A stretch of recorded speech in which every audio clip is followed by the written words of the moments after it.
तो सीधी सी बात यह है कि मोक्ष का मतलब है हर पल खुश रहना, बस यही मोक्ष है। हृदय में ना कोई शोक ना कोई चिंता, निरंतर भजन भगवान का चल रहा है। आप खुद मुक्त हो गए, जीते जी मुक्त हो गए, मरने के बाद की बात जाने दो। इस ब्रह्मांड में जितने भी तथाकथित अपने आप को धर्म कहने वाले विषय हैं, वो मोक्ष की बात कोई नहीं करेगा, कहीं मोक्ष की चर्चा नहीं। भगवान का नाम बार बार पुकारता रहे तो जो तपस्या से भी मुक्ति नहीं होती, वो भगवान की कथा से सहज मुक्ति हो जाती है। जो कुछ तुम्हें चाहिए उसके अलावा बाकी जो कुछ तुमने पकड़ रखा हो, फिर उसे बोझ जानकर त्याग देना, यही मुक्ति है।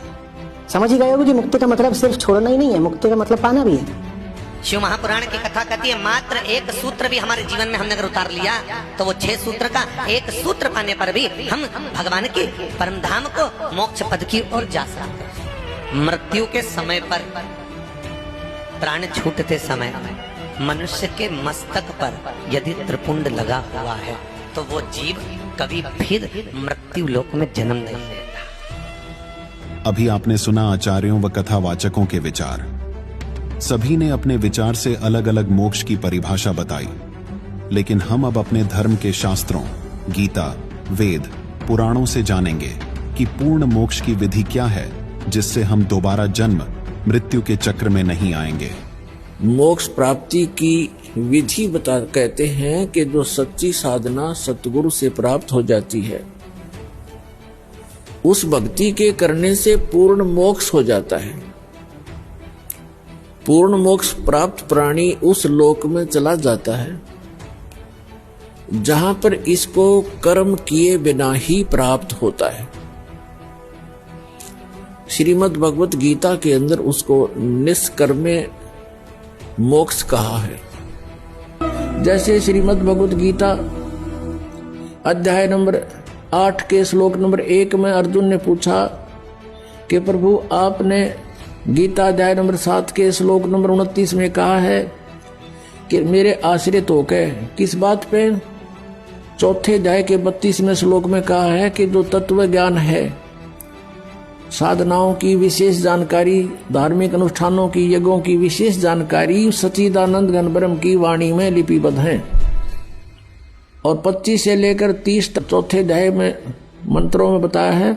उसको बताया कोई ऐसे करता है, कोई ऐसे करता है, कोई ये साधना करता है, कोई खड़ा होकर तप करता है, कोई हठ योग करता है, कोई देवताओं की पूजा करता है, और कोई स्वाध्याय ही करता है, कोई योग अभ्यास करता है, योगासन।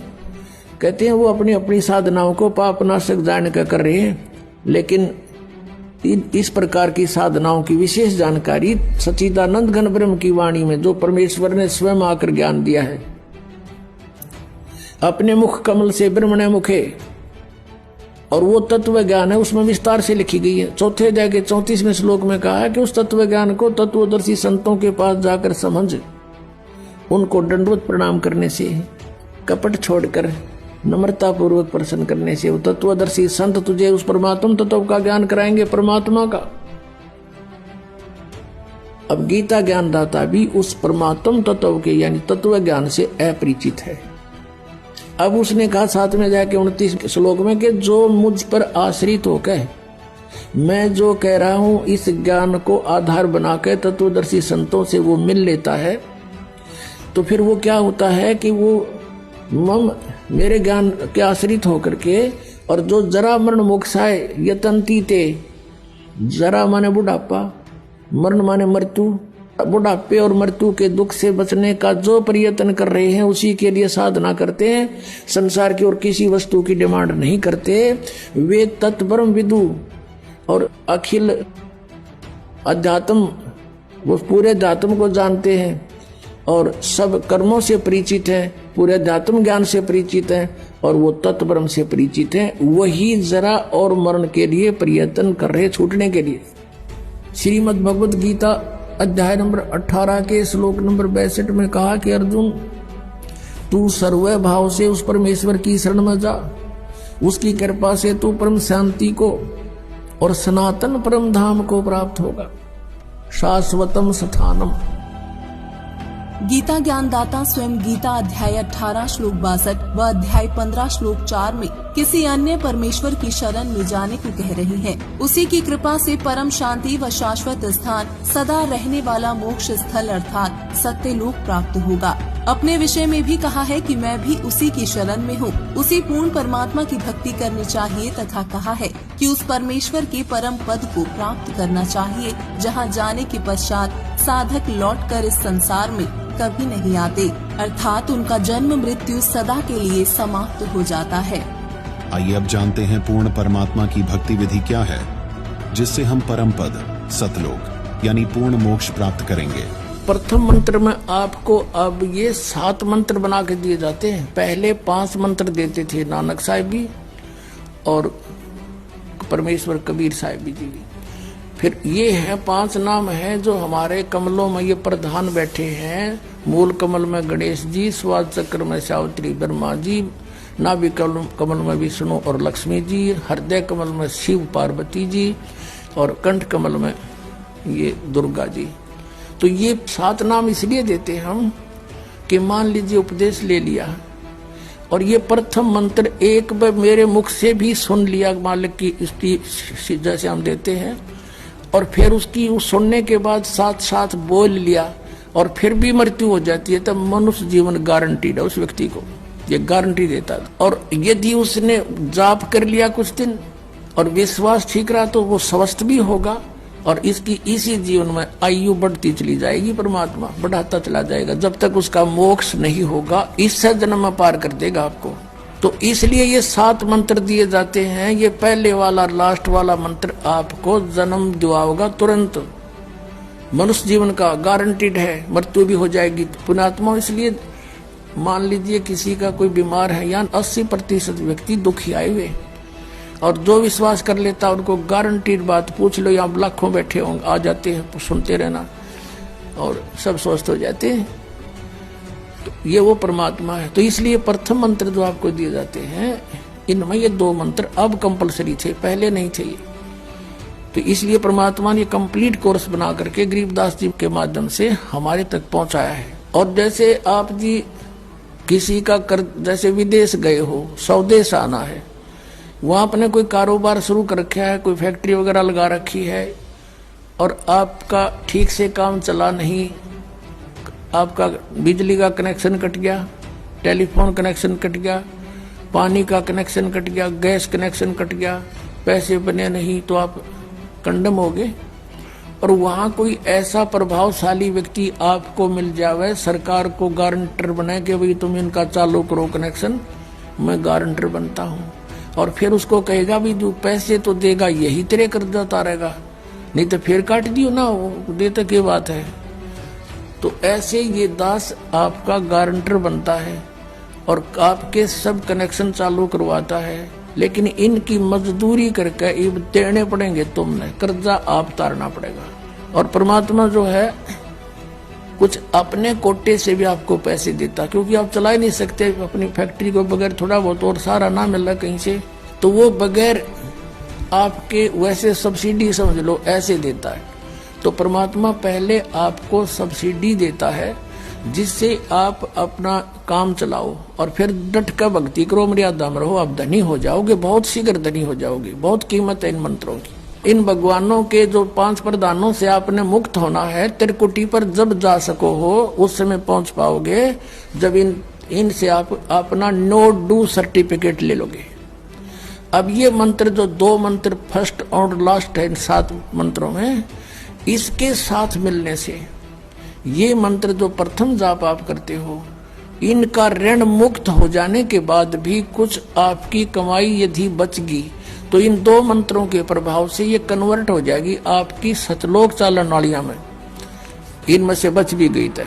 और फिर जब आप यहाँ से प्रस्थान करोगे तो आपका अकाउंट, अब ये कहते हैं राधा स्वामी धन धन सतगुरु वाले, ये जय गुरुदेव वाले कहते हैं, हमारे गुरुजी तो कहते हैं हम तो सीधे त्रिकुटी से चलते हैं। यहाँ बताते हैं त्रिकुटी यहाँ नहीं है, त्रिकुटी इसके पीछे बैक में है, यहाँ पर जो नीचे से सारा ये तंत्र साथ मिला हुआ आता है, यहाँ है पीछे। ये कहते हैं हमने ना तो वेदों की आवश्यकता, ना किताबों किसी और, ना हम गीता को मानते, ये भी तो किसी ने लिखी है। और हम तो सीधे त्रिकुटी से प्रारंभ करते हैं अपना रास्ता, त्रिकुटी से, उसका किसी ने नहीं पता। ये सारे ऋषि महर्षि त्रिकुटी माथा मारा करते और उन्हें खक नहीं पाया आज तक। त्रिकुटी से तो बहुत आगे जाना हमने, और त्रिकुटी पर जाना कोई बालकों का खेल है, कोई बरवाले का बस स्टैंड है, चाहे पैदल पहुंच जाओ चाहे रिक्शा में बैठ कर पहुंच जाओ। त्रिकुटी इज द इंटरनेशनल एयरपोर्ट, त्रिकुटी अंतरराष्ट्रीय हवाई अड्डा जानो। और वहां वही व्यक्ति जाता, सैर सपट्टे तो कोई धक्के खाए जाओ, क्या फायदा होगा, उसने देख भी और राजा उल्टा, क्या फायदा उसका। वहां पर केवल वही व्यक्ति जाता है जो पहले टारगेट बना चुका होता है, और उस जिस देश में जाना है उसका पासपोर्ट और यहाँ की सरकार से नो ड्यू सर्टिफिकेट, और तब वो उस इंटरनेशनल एयरपोर्ट पर जाकर कुछ लाभ उठा सकता है। तो वहां से फिर आगे कैसे जाएंगे, उस त्रिकुटी पर पहुंचने के लिए तो सारा झंझट है, उस पर जाए पता फिर आप पे काम बन गया। तो त्रिकुटी पर जाने से पहले हमने इन भगवानों से नो ड्यू सर्टिफिकेट लेने पड़ेंगे। और आपकी ये ऐसी भक्ति है, इसे ऑटोमेटिक, ये देवता है, ये कोई किसी के साथ भेदभाव नहीं करते, आपकी कमाई एग्जैक्ट लिखी पाएगी कंप्यूटर की तरह, और जो आपका ड्यू शेष होगा आपको थमा दिया जाएगा। हृदय कमल में जीव रहता है, और इसके यहाँ से फिर ये सबसे पहले इसका रास्ता है त्रिकुटी बजाने का, सबसे पहले मूल कमल में जाना पड़ेगा। मूल कमल से फिर सीधा रास्ता बनता है त्रिकुटी तक जाने का।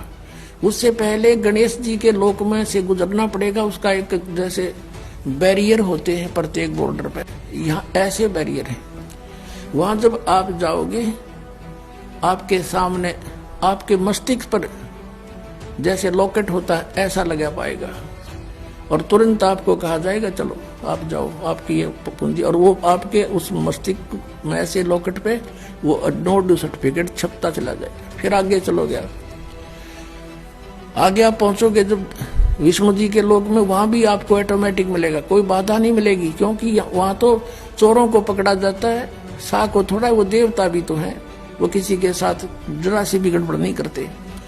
फिर ऐसे शिव के लोक में से शिव इस कमल में, हृदय कमल से फिर त्रिकुटी कंठ कमल में आएंगे, फिर हम त्रिकुटी पर पहुंचेंगे। अब त्रिकुटी पर जाने के बाद इस सतनाम के जो प्रथम मंत्र का अकाउंट वहां देंगे, लेकिन वहां पर यह काल बकवाद करवा देता है। यहाँ का जो जितने देव हैं ये अपने स्तर पर कोई गलती नहीं करते, ये करवाता है। जैसे श्री कृष्ण, इसने सारे प्रयत्न किए थे कि भी युद्ध ना हो, सबसे प्रार्थना की थी दोनों पक्षों से, फिर इन्होंने देख लिया था कि ये मानना नहीं, ये तो इन मतलब बुद्धि भ्रष्ट हो चुकी है। और उसमें क्या था कि सब रिश्तेदार राजा आधे आधे बांटने थे उन्होंने। ये राजा को भाई जो कौरवों के पक्ष में आना चाहता है वो अपनी स्वीकृति दे दो, पांडवों के पक्ष में आना चाहता है वो अपनी स्वीकृति दे दो, ऐसे कति तैयारी होगी। तब श्री कृष्ण जी ने सोचा भाई अब ये तो मेरा भी नंबर आओगा, मैं भी राजा हूं, और मैं पांडवों का रिश्तेदार, क्योंकि श्री कृष्ण की बहन अर्जुन का ब्याह रखी, रिश्तेदारी पक्की, और उधर से वो चाचे ताऊ थे, कोई अलग नहीं। तो श्री कृष्ण जी ने यहां तक कह दिया कि भी एक तरफ तक मैं हूंगा, एक तरफ मेरी सेना होगी, अब मांग लियो जिसको मांगना हो। और यहां तक भी कह दिया कि मैं हथियार नहीं उठाऊंगा। अब पांडव तो मुंह धो रहे थे श्री कृष्ण पे कि सर्वशक्तिमान है, ये जो हमारी तरफ पक्ष में हो गया तो अकेला ही बहुत है। तो फिर पांडव घबरा गए थे। पांडवों ने यहाँ तक कह दिया था प्रभु हमें 5 गांव दिवा दो, हम युद्ध नहीं करेंगे। वो नहीं मानना था, फिर भी छोड़ो इस बात को, हम आगे लेंगे। तो फिर जब महाभारत का युद्ध हुआ, अब श्री कृष्ण ने हथियार उठाया, पहिया उठा लिया रथ का, उसको अपनी शक्ति से सुदर्शन चक्र बना दिया और उसने बहुत लाखों लोगों को काट डाला। अब ये अपने सतर पर गलती नहीं करते, ये देवता जब तक ये न्यूट्रल रहते हैं, और जब इस काल ने इन पर प्रभाव किया, अंदर प्रवेश कर गया इसके काल श्री कृष्ण के, पाप को बनवा दिए इसके, और सुदर्शन